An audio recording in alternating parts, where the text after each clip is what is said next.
ഞാൻ ബ്രൂസ്ലിയുടെ സിനിമ കാണുമായിരുന്നു. ബ്രൂസ്ലിയുടെ ആരക്കടുത്ത ആരാധനയാണ്. അങ്ങനെ ബ്രൂസ്ലിയുടെ മാർഷൽ ആർട്സ് ജിർക്കുണ്ടോ എന്ന ആയുധങ്ങളെ പഠിച്ചു. കരാട്ട പഠിച്ചു, തൈക്കോണ്ട പഠിച്ചു, ഉഷു പഠിച്ചു, ബോക്സിങ് പഠിച്ചു, കളരിപ്പയറ്റ് പഠിച്ചു. അങ്ങനെ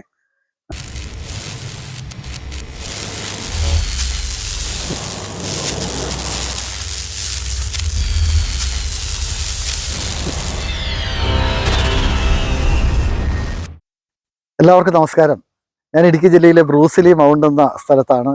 പ്രിയപ്പെട്ട ബ്രൂസ്ലി രാജിൻ്റെ പേരിനോട് ചേർന്നിട്ടാണ് ബ്രൂസ്ലി മൗണ്ട് ഉണ്ടായത്. ആയോധന കലയിൽ വർഷങ്ങളായിട്ട് തന്നെ അടയാളപ്പെടുത്തുകയും തൻ്റെ കഴിവുകൾ മറ്റുള്ളവർക്ക് പകർന്നു കൊടുക്കുകയും ഏതാണ്ട് ആയിരക്കണക്കിന് ശിഷ്യഗണങ്ങളെ സൃഷ്ടിക്കുകയും ചെയ്ത ഒരു ആയോധന കലാകാരൻ. നമസ്കാരം. നമസ്കാരം സാർ. അങ്ങേക്ക് എത്രത്തോളം ശിഷ്യഗണങ്ങളുണ്ട്? 5000-ഓളം ശിക്ഷണങ്ങളുണ്ട്. അത് ധാരാളം പഠിച്ച് മാസ്റ്റേഴ്സ് ആയിട്ടുണ്ട്. പിന്നെ കുറച്ച് പേര് ഗവൺമെൻറ് ജോലി, ഇതിൻ്റെ സർവീസ് ഗവൺമെൻറ് ജോലി കയറിയിട്ടുണ്ട്. ഇപ്പോൾ ഇൻ്റർനാഷണൽ താരങ്ങൾ ഇപ്പം നിരവധി സൗത്ത് ഏഷ്യ, ഇൻ്റർനാഷണൽ ലെവലൊക്കെ ഒത്തിരി പേര്, ധാരാളം കുട്ടികൾ ഈ കഴിഞ്ഞ മാസമൊക്കെ നടന്ന ചാമ്പ്യൻഷിപ്പിൽ മെഡൽ അടിച്ചിട്ടുണ്ട്. അത് അടുത്ത ഞങ്ങൾ വേൾഡ് ചാമ്പ്യൻഷിപ്പ്, കൊച്ചി നടക്കുന്ന ചാമ്പ്യൻഷിപ്പ് വേണ്ടി ഞങ്ങൾ റെഡിയാവുകയാണ്. അപ്പോൾ ഈ കുന്നിൻ മുകളിൽ നിന്ന് ആയോധന കലയെ അടയാളപ്പെടുത്തി ഏതാണ്ട് ലോകത്തെ എല്ലാ രാജ്യങ്ങളിലും ഈ ആയോധന കലയുമായി ബന്ധപ്പെട്ട് സഞ്ചരിച്ച ബ്രൂസ്ലി രാജിനെയാണ് ഇന്ന് സാംസ്കാരികത്തിൽ പരിചയപ്പെടുന്നത്. ഈ രംഗത്തേക്ക് എത്ര വർഷമായി വന്നിട്ട്, ഈ ആയോധന കലാ പരിശീലകൻ എന്നുള്ള നിലയ്ക്ക്? 30-35 വർഷത്തോളം ആയിട്ടുണ്ട് ആയോധന കലാ പരിശീലനത്തിലേക്കായിട്ട്. അപ്പോൾ ഇങ്ങോട്ടേക്ക് ഇങ്ങനൊരു ഇടുക്കി ജില്ലയുടെ അവികസിതമായിട്ടുള്ള കമ്പിളികണ്ണം എന്ന മേഖലയിൽ നിന്ന് ഇങ്ങനെ ഒരു തലത്തിലേക്ക് വരാനുണ്ടായ ഒരു സാഹചര്യം എന്താ? ഞാൻ ബ്രൂസ്ലിയുടെ സിനിമ കാണുമായിരുന്നു. ബ്രൂസ്ലിയുടെ ആരക്കടുത്ത ആരാധനയാണ്. അങ്ങനെ ബ്രൂസ്ലിയുടെ മാർഷൽ ആർട്സ് ജിർക്കുണ്ടോ എന്ന ആയുധങ്ങളെ പഠിച്ചു. കരാട്ട പഠിച്ചു, തൈക്കോണ്ട പഠിച്ചു, ഉഷു പഠിച്ചു, ബോക്സിങ് പഠിച്ചു, കളരിപ്പയറ്റ് പഠിച്ചു. അങ്ങനെ മൊയ്ത്തായി, അങ്ങനെ 15ലധികം മാർഷൽ ആർട്സ് പഠിച്ചിട്ടാണ് പിന്നെ ജിർക്കുണ്ടോയിലേക്ക് വന്നത്. അങ്ങനെയാണ് താങ്കൾ ബ്രൂസ്ലി രാജായത്. സിനിമയിലെ സ്റ്റണ്ട് മാസ്റ്ററാണ്. അങ്ങനെ എനിക്ക് ബ്രൂസ്ലി രാജ് പേര്. കുട്ടികൾ 4 വയസ്സ് തൊട്ട് കുട്ടികൾ പഠിച്ചു തുടങ്ങുന്നുണ്ട്. എനിക്ക് 4 വയസ്സ് തൊട്ട് ഒരു 76 വയസ്സ് വരെയുള്ള വിദ്യാർത്ഥി എൻ്റെ കീഴിലുണ്ട്. ഇപ്പോൾ ചെറിയ കുട്ടികൾ, നമ്മുടെ സ്കൂൾ തലങ്ങളിലൊക്കെ ഉള്ള കുട്ടികൾക്ക് താങ്കൾ പരിശീലനം കൊടുക്കുന്നുണ്ട്. അത് ഏതെല്ലാം ക്ലാസ്സുകളിലുള്ള കുട്ടികളായി ഇപ്പോൾ കൂടുതൽ താല്പര്യത്തോടെ കടന്നു വരുന്നത്? കുട്ടികൾ ഒരു 4-ലും 5-ലും ഒരു +1 അങ്ങനെ അവർ +1 വരെയും ഡിഗ്രി എടുത്തുള്ള കുട്ടികൾ ധാരാളം പഠിച്ചു വരുന്നത്.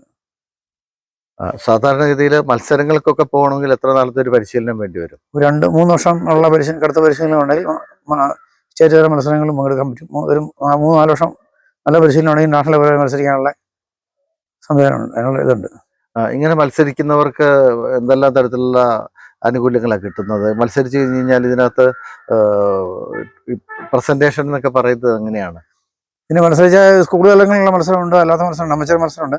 അതിന് സ്പോർട്സോടെ ജോലി, അഡ്മിഷന്, അതുപോലെ പിള്ളേർക്ക് സ്പോർട്സോടെ, അതുപോലെ ഇതിൻ്റെ സ്കൂൾ കോളേജ്, MBBS, അങ്ങനെ LLB ഒക്കെ ഉള്ള സ്കൂൾ തലത്തിലുള്ള സംസ്ഥാന തലത്തിൽ തേർഡ് കിട്ടുന്ന കുട്ടികൾക്ക് അഡ്മിഷൻ കിട്ടും. അതുപോലെ ജോലിക്ക് PSC ഉഷു അംഗീകരിച്ചിട്ടുണ്ട്. ഉഷു ജിർക്കുണ്ടൊക്കെ ആയിക്കൊണ്ടുണ്ട്. അപ്പോൾ അത്തരത്തിലുള്ള ഒരു മിലിറ്ററി സർവീസിലേക്ക് പോകുന്നവർക്ക് അല്ലെങ്കിൽ പോലീസ് ഡിപ്പാർട്ട്മെന്റിലേക്കൊക്കെ പോകുന്നവർക്ക് ഇത് കൂടുതൽ സൗകര്യപ്രദമാകും. അതിന് പുറമെ തന്നെ സ്പോർട്സ് കോട്ടയിൽ ഒരു പരിഗണന കിട്ടും.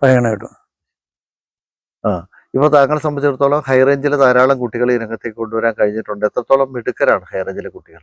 ഹൈറേഞ്ചിലെ കുട്ടികൾ എന്ന് പറഞ്ഞാൽ നമുക്ക് ബാക്കിയുള്ള ജില്ലകളെ അപേക്ഷിച്ച് നല്ല സ്റ്റാമിനയും കപ്പാസിറ്റിയും നല്ല ഇൻട്രസ്റ്റ് ഉള്ള കുട്ടികളാണ്. അവരാണ് മിക്കവാറും ധാരാളം കുട്ടികൾ സ്പോർട്സോടെ ജോലി, ഇഷ്ടംപോലെ ജോലി, പോലീസിലും വെഹിക്കിൾ ഡിപ്പാർട്ട്മെന്റിലും നിരവധി ജോലികൾ നിരവധി കുട്ടികൾ ജോലി ചെയ്തിട്ടുണ്ട്. അതുപോലെ MBBS അഡ്മിഷൻ കിട്ടിയിട്ടുണ്ട്. അങ്ങനെ ഇതുപോലെ കൂടുതൽ കോളേജിൽ അഡ്മിഷനും +2 അങ്ങനെയുള്ള അഡ്മിഷനും എല്ലാം കിട്ടി. നല്ല ഒത്തിരി ധാരാളം കുട്ടികൾക്ക് പ്രയോജനം ഉണ്ടായിട്ടുണ്ട് പഠിച്ചിട്ട്. ഇപ്പോൾ താങ്കളെ സംബന്ധിച്ചിടത്തോളം ഇപ്പോൾ ഒരു പരിശീലകൻ എന്നുള്ള നിലയ്ക്ക് മാത്രമല്ല, താങ്കൾ ഒരു അഭിനേതാവ് കൂടിയിട്ടാണ്. എത്ര സിനിമകളിൽ താങ്കൾ ഈ ആയോധന കലയുമായി ബന്ധപ്പെട്ട് വേഷമിട്ടിട്ടുണ്ട്? ഒരു 18ഓളം സിനിമകളിൽ ഞാൻ ഇപ്പം സ്റ്റണ്ട് മാസ്റ്റർ ആയിട്ടും അത് 2-3 നടന്ന് ഞാൻ വേഷമിട്ടിട്ടുണ്ട്. അപ്പോൾ ഞാൻ 2 വർഷമായിട്ട് ഇപ്പം വർക്ക് ചെയ്യാതിരിക്കുമായിരുന്നു. അതിന് കാരണം 4 മാസം എഗ്രിമെൻ്റ് ആക്കി. അപ്പം എൻ്റെ ക്ലാസ് ഫീൽഡിലും, അപ്പോൾ ഞാനിപ്പം നാഷണൽ ലെവലിലുള്ള മത്സരങ്ങളും അതെല്ലാം പോയിക്കൊണ്ടിരിക്കുക. അതുകൊണ്ട് ഞാനിപ്പം അങ്ങനെ 2-3 വർക്ക് കളഞ്ഞു. ഇപ്പം എനിക്ക് അടുത്ത മാസം ഒരു വർക്കുണ്ട്. തമിഴ്നാട്ടിലെ ഒരു തമിഴ് പടത്തിൻ്റെ വർക്കാണ്. അത് 10 ദിവസത്തേക്കുള്ള ഫൈറ്റ് സ്റ്റണ്ട് ഡയറക്ടറാണ്. 10 ദിവസം ഫൈറ്റ് സീൻ ചെയ്യുന്നുണ്ട് ഞാൻ. അപ്പോൾ നമ്മൾ അഭിനയിക്കുന്നതിനപ്പുറത്ത് സ്റ്റണ്ട് മാസ്റ്റർ ആകുമ്പോൾ ആ സിനിമയുടെ ആദ്യാവസാനം നമ്മൾ സ്റ്റണ്ടുമായിട്ട് ബന്ധപ്പെട്ട സീനുകളുമായി ബന്ധപ്പെട്ട് നമ്മൾ അതിനകത്ത് മാർഗനിർദ്ദേശങ്ങൾ കൊടുക്കുകയും ആ രംഗങ്ങൾ ചിട്ടപ്പെടുത്തുകയും ചെയ്യണം. ശരി. എവിടേക്കുള്ളവരുമായിട്ട്, ഏതെല്ലാം ഭാഷയിലുള്ളവരുമായിട്ട് ഈ രംഗത്ത് ബന്ധമുണ്ട്? എനിക്ക് തമിഴ്, തെലുങ്ക്, ഹിന്ദിയൊക്കെ കണക്ഷൻ, ഹിന്ദിയിലുള്ള കണക്ഷൻ ഉണ്ട്, തമിഴിലുണ്ട്, തെലുങ്കിലൊക്കെ ഉണ്ട്. ഇപ്പോഴും താങ്കളുടെ ഒരു പ്രത്യേകത എന്ന് പറയുന്നത് ഇടുക്കി ജില്ലയിലെ കമ്പളികണ്ടത്ത് തന്നെയാണ് ഇപ്പോഴും താങ്കൾ താമസിക്കുന്നത്. കമ്പളികണ്ടം എന്നൊരു എൻ്റെ ശരിക്കും വീട് കമ്പളികണ്ടത്തിന് അടുത്ത് 1.5 കിലോമീറ്റർ ഉള്ള ബ്രൂസ്ലി മോഡ് എന്ന പ്രദേശത്താണ്. പേര് സ്ഥലം അങ്ങനെയാണ്. ഇപ്പൊ അവിടെ നമ്മള് ഗവൺമെന്റ് തലത്തിൽ ഇപ്പൊ ഒരു തിരുവനന്തപുരത്ത് ഇന്റർനാഷണൽ സ്പോർട്സ് സബ്മിറ്റ് നടന്നായിരുന്നു. സബ്മിറ്റിന് ഞാൻ ഇവിടെ ഒരു പ്രൊജക്റ്റ് വെച്ചായിരുന്നു. അവിടെ 100 കോടിയുടെ പ്രൊജക്റ്റ് വെച്ചേക്കുന്നത്. അത് കാരണം ഒരു ബ്രൂസ്ലിയുടെ ലോകത്തെ ഏറ്റവും വലിയ സ്റ്റാച്ചു, അങ്ങനെ മ്യൂസിയം, അതുപോലെ ബോയ് ധർമ്മന്റെ സ്റ്റാച്ചു, അങ്ങനെയുള്ള, പിന്നെ അവിടെ ഇന്റർനാഷണൽ ഒരു വേൾഡ് മാർഷൽ ആർട്സിന്റെ ട്രെയിനിങ് സെന്റർ കൂടിയുള്ള പ്രൊജക്റ്റ് വെച്ചാൽ ഒരു ഇറക്കം സാങ്ഷൻ ആയിട്ടിരിക്കുകയാണ് താങ്കളുടെ ഗ്രാമത്തിൽ. അതാണ് ഗ്രാമത്തിൽ, അത് ബ്രൂസ്ലി മൗണ്ടിൽ തന്നെയാണ്. ബ്രൂസ്ലിയുടെ മകള് ഷാനോലി ആയിട്ട് ഞാൻ ഇതിന്റെ റിപ്പോർട്ടുകളെല്ലാം കൊടുത്തു. ആർക്കും വളരെ സന്തോഷമായിട്ടുണ്ട്.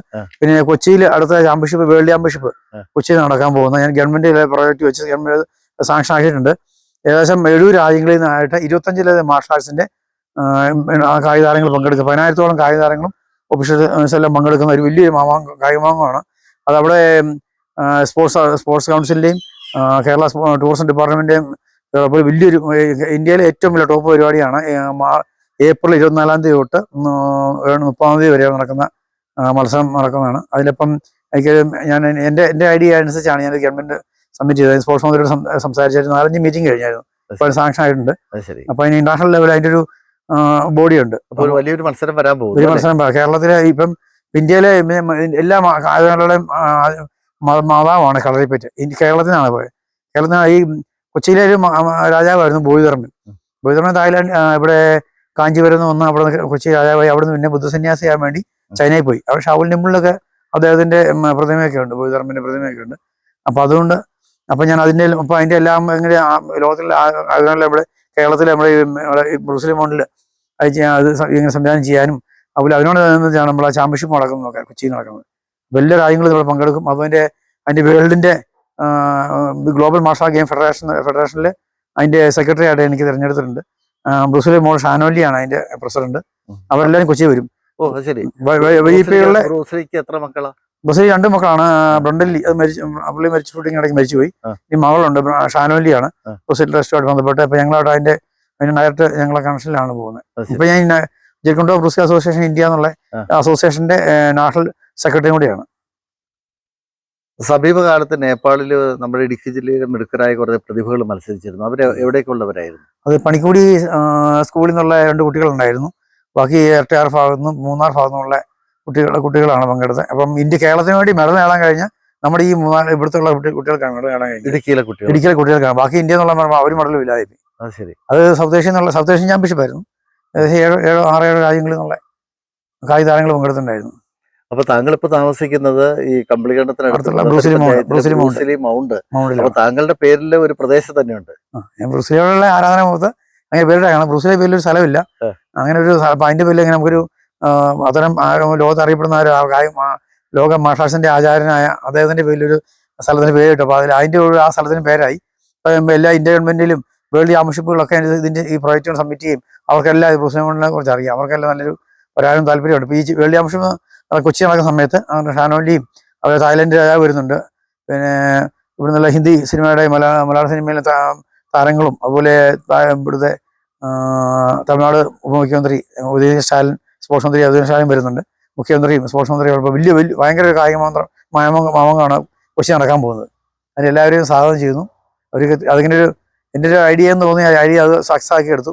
അപ്പോൾ അത് ചാമ്പ്യൻഷിപ്പ് അത് ഏപ്രിൽ 24 കൂടി വിവിധ സ്ഥലങ്ങളിലെ ഇന്ത്യയിലെ തന്നെ വിവിധ പ്രദേശങ്ങളിലെ എല്ലാം താരങ്ങൾ പങ്കെടുത്തു. ഇന്ത്യയിലല്ല, ലോകത്തുള്ള 70 രാജ്യങ്ങളിൽ നിന്നാണ്. 25 മാർഷൽ ആർട്സ് ആണ്. അന്താരാഷ്ട്ര മത്സരമാണ്. ഇന്ത്യയിൽ അങ്ങനെ മത്സരം ഉണ്ടായിട്ടില്ല. ചിലപ്പോൾ ലോകത്തിലെ തന്നെ ഏറ്റവും വലിയ മത്സരമാകാൻ സാധ്യതയുണ്ട്. അതിനുവേണ്ടി ഗവൺമെന്റ് വല്ല ശ്രമിക്കാം. അപ്പൊ കേരളത്തിന് ഗവൺമെന്റ് അതിന് ടൂറിസമായിട്ടും ബാക്കി അതുപോലെ ഇഷ്ടംപോലെ ഇപ്പം തായ്ലൻഡ് ഞങ്ങൾ വേൾഡ് ചാമ്പ്യൻഷിപ്പ് പോകുന്നുണ്ട്. പോയിട്ട് അവിടെ ഇതുപോലെ ഗവൺമെന്റ് ടൂറിസമായിട്ടും ശരിക്കും അവരുടെ ആയോധനയിലെ മൊയ്ത്തായിയെ പബ്ലിസിറ്റി, അതുപോലെ മാക്സിമം ടൂറിസ്റ്റുകൾ അട്രാക്ട് ചെയ്യുന്നുണ്ട്. അതുകൊണ്ട് ഭയങ്കര സാമ്പത്തികമായിട്ട് ഭയങ്കര ഇതായിട്ട് ശരിക്കും ഗവൺമെന്റ് കിട്ടുന്നുണ്ട്. അപ്പോൾ അത് ആ ഐഡിയ ഗവൺമെന്റിന് ഞാൻ സബ്മിറ്റ് ചെയ്തു. അപ്പോൾ അവർക്ക് ഗവൺമെന്റിന് ഇഷ്ടമായി, കേരള ഗവൺമെന്റിന് ഇഷ്ടമായി. അപ്പോൾ അവരിങ്ങനെ ചെയ്യാമെന്ന് പറഞ്ഞുകൊണ്ടാണ്. അപ്പോൾ അങ്ങനെ പ്രോഗ്രാം സംബന്ധിച്ച് ഏപ്രിൽ മാസം 24-ലാണ് ഡേറ്റ് എല്ലാം ഫിക്സ് ചെയ്തു. എന്തായാലും എല്ലാവിധ ആശംസകളും നേരെയാണ് അതിന്. Thank you. താങ്കളുടെ വീട്ടിൽ ആരൊക്കെയുണ്ട്? എൻ്റെ വീട്ടിലിപ്പോൾ എൻ്റെ അമ്മയുണ്ട്, അമ്മ, അനിയന്, ഭാര്യ, എൻ്റെ ഭാര്യ, എൻ്റെ എനിക്ക് 2 മക്കളുണ്ട്. ഭാര്യയുടെ പേര്? ഭാര്യയുടെ ദീപ എന്നാണ്. പിള്ളേർ, മോൻ്റെ പേര് ബ്രൂസ്, അവന് 6ാം ക്ലാസ്സിൽ പഠിക്കുന്നു. മോളുടെ പേര് അലങ്കൃത എന്നാണ്, അവള് 4ാം ക്ലാസ്സിൽ പഠിക്കുന്നു. വൈഫിന് ജോലിയുണ്ടോ? വൈഫിന് ജോലി ബാങ്കിൽ മാനേജറാണ്. എവിടെ? കട്ടപ്പന ബാങ്കിലാണ്. അപ്പോൾ 2 മക്കളും ഭാര്യയും അമ്മയും അടങ്ങുന്ന കുടുംബം അല്ലേ? എന്താണ് ഈ രംഗത്ത് താങ്കൾ ഇറങ്ങിയതിന് ശേഷം ഒരുപാട് പ്രതിസന്ധികളൊക്കെ ഉണ്ടായിരുന്നല്ലേ? ആദ്യഘട്ടത്തിലൊക്കെ എന്ന് വെച്ച് കഴിഞ്ഞാൽ ഇങ്ങനൊരു ആയോധന കലയെ കുറിച്ചൊക്കെ പറയുമ്പോൾ ആളുകൾക്ക് മനസ്സിലാവാതിരുന്ന ഒരു കാലം ഉണ്ടായിരുന്നല്ലേ? അപ്പൊ അതിന് ആൾക്കാർക്ക്, വീട്ടുകാർക്ക് തന്നെ എതിർപ്പായിരുന്നു. ഞാൻ ഒരു വർഷം വീട്ടിൽ അറിയിക്കാതെ തന്നെ പോയി പഠിച്ചത്. അത് ഞാൻ വീട്ടിൽ അറിയുന്നത്. പിന്നെ പിന്നെ സമ്മതിച്ചു. ഇതിനോട് ഞാൻ ശരിക്കും എനിക്ക് ഒത്തിരി ഇതല്ലെങ്കിൽ ഞാൻ ഇവിടെ നിന്ന് സാറിനെ കൃഷിയൊക്കെ ചെയ്ത് ഇവിടെ തന്നെ ഒതുങ്ങിക്കൊണ്ട് കൂടിയും പോകേ. ഇതുകൊണ്ടുകൊണ്ട് എനിക്ക് ലോകത്തിൽ ഇപ്പം എല്ലാ കാര്യങ്ങളും എനിക്കറിയാം. എനിക്കറിയുകയും ചെയ്യാം. എന്നെ മാസ്റ്റർ ആൾക്കാർക്ക് അറിയാം. ഇന്ത്യയിലുള്ള എല്ലാ മാസ്റ്റേഴ്സിനും അറിയാവുന്നതാണ്. അറിയുകയും ചെയ്യാം. എനിക്ക് നല്ലൊരു ഈ രംഗത്ത് നല്ല പ്രശസ്തി കിട്ടി. ഈ ജർമ്മനി നടക്കുന്ന വേൾഡ് മാർഷൽ ആർട്സിന്റെ ഒരു മീറ്റിംഗ് നടക്കുന്നുണ്ട് സ്പോർട്സ് തലത്തിലുള്ള ഒരു ജർമ്മനിയിൽ. അതിന് താപ്സ എന്ന് പറയും. അതിന് മാർച്ച് 25 തൊട്ട് 24 തൊട്ട് 27 വരെയാണ്. അപ്പൊ അതിന് ഇന്ത്യ എന്നുള്ളൊരു പ്രതിനിധി, ഇന്ത്യ എന്നുള്ള ഏക പ്രതിനിധിയാണ് ഞാൻ. ഇപ്പൊ മത്സരങ്ങൾക്ക് പോകാറുണ്ടോ? ഇപ്പൊ പോകാറുണ്ട്. ഇപ്പൊ ഞാൻ തായ്ലൻഡ് നടന്ന മത്സരത്തിൽ ഞാൻ മാസ്റ്റേഴ്സ് ചാമ്പ്യൻഷിപ്പ് പങ്കെടുത്തു. മാസ്റ്റർ ഫൈറ്റിംഗ് പങ്കെടുത്തായിരുന്നു. ഈ 2024 തായ്ലൻഡ് പൊക്കറ്റ് നടന്നതിൽ. താങ്കളുടെ ഈ കലാരൂപങ്ങൾക്ക്, ഈ ആയോധന കലകൾക്ക് ആയുധങ്ങൾ എന്തെങ്കിലുമൊക്കെ ഉണ്ട്? ആയുധങ്ങളുണ്ട്. 23 ആയുധങ്ങളുണ്ട്. അതിന്റെ ഞങ്ങൾ പ്രദർശന മത്സരമുണ്ട്. പിന്നെ അതിന്റെ ഫൈറ്റിംഗ് ഉണ്ട്. അപ്പൊ അതിന്റെ ഇപ്പൊ ഉഷു കൊണ്ടുപോലൊക്കെ അതിന്റെ മത്സരമുണ്ട്. അതിന്റെ മത്സരങ്ങളുണ്ട്. സ്കൂളുകളിലെ മത്സരങ്ങൾ എല്ലാത്തിലും ഉണ്ട് ഇതിൽ. യോഗയുമായി എന്തെങ്കിലും ബന്ധമുണ്ടോ ഇതിന്? യോഗയായിട്ട് ബന്ധമുണ്ടോ? ഞാൻ യോഗ ചെയ്യുന്നുണ്ട്. സാധാരണ യോഗ ചെയ്യുന്നുണ്ട്. ഞാൻ യോഗയായിട്ട് ബന്ധങ്ങളില്ല. മറ്റേത് വേറെയാണ്. എന്തായാലും ശാരീരിക ക്ഷമത ആവശ്യമാണ്. ശരീരം നല്ല കായിക സ്പീഡും ഹൈ സ്പീഡ് വേണം. അതുകൊണ്ട് എനിക്ക് ചെറുകാടും മരത്തെ കയറാനും എന്ത് വേണം കഴിക്കാം. മാസം ഭക്ഷണം എന്തും കഴിക്കാം. കല്ല് കഴിച്ചപ്പോഴും ദഹിച്ചുകൊണ്ടുള്ള ശരീരപ്രകൃതിയാണ്. അങ്ങനെ നല്ല ഹാർഡ് വർക്കാണ്. ഒരു 3 മണിക്കൂറോളം ഞാൻ പരിശീലിക്കുന്നുണ്ട്.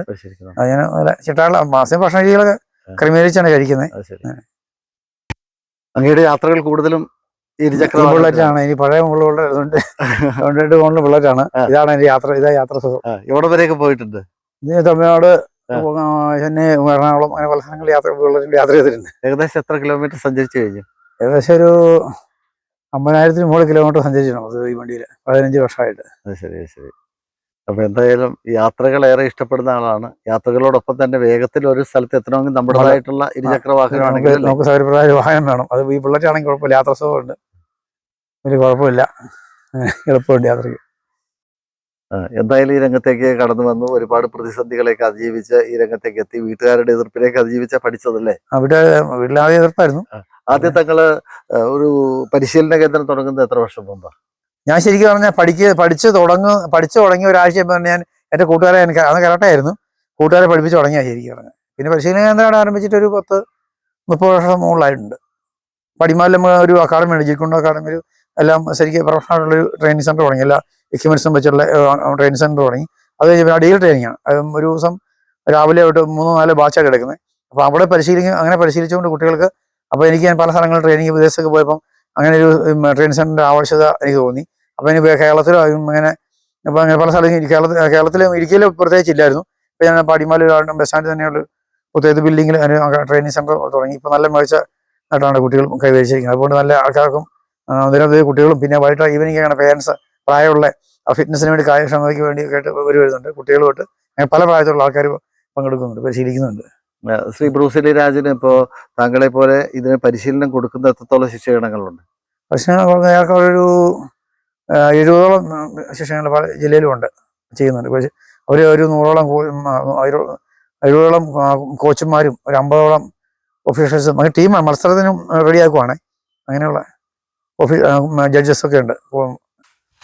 ഏറെ പ്രതിസന്ധികൾ മല്ലിട്ട് ആയോധന കലയിൽ അടയാളപ്പെടുത്തുകയാണ് പ്രിയപ്പെട്ട ബ്രൂസിലി രാജ് ജേക്കബ് എന്ന പേരിൽ അറിയപ്പെട്ട ഒരാൾ ബ്രൂസിലി രാജായി മാറി ഒരുപാട് ശിഷ്യഗണങ്ങളെ സമ്പാദിച്ചു.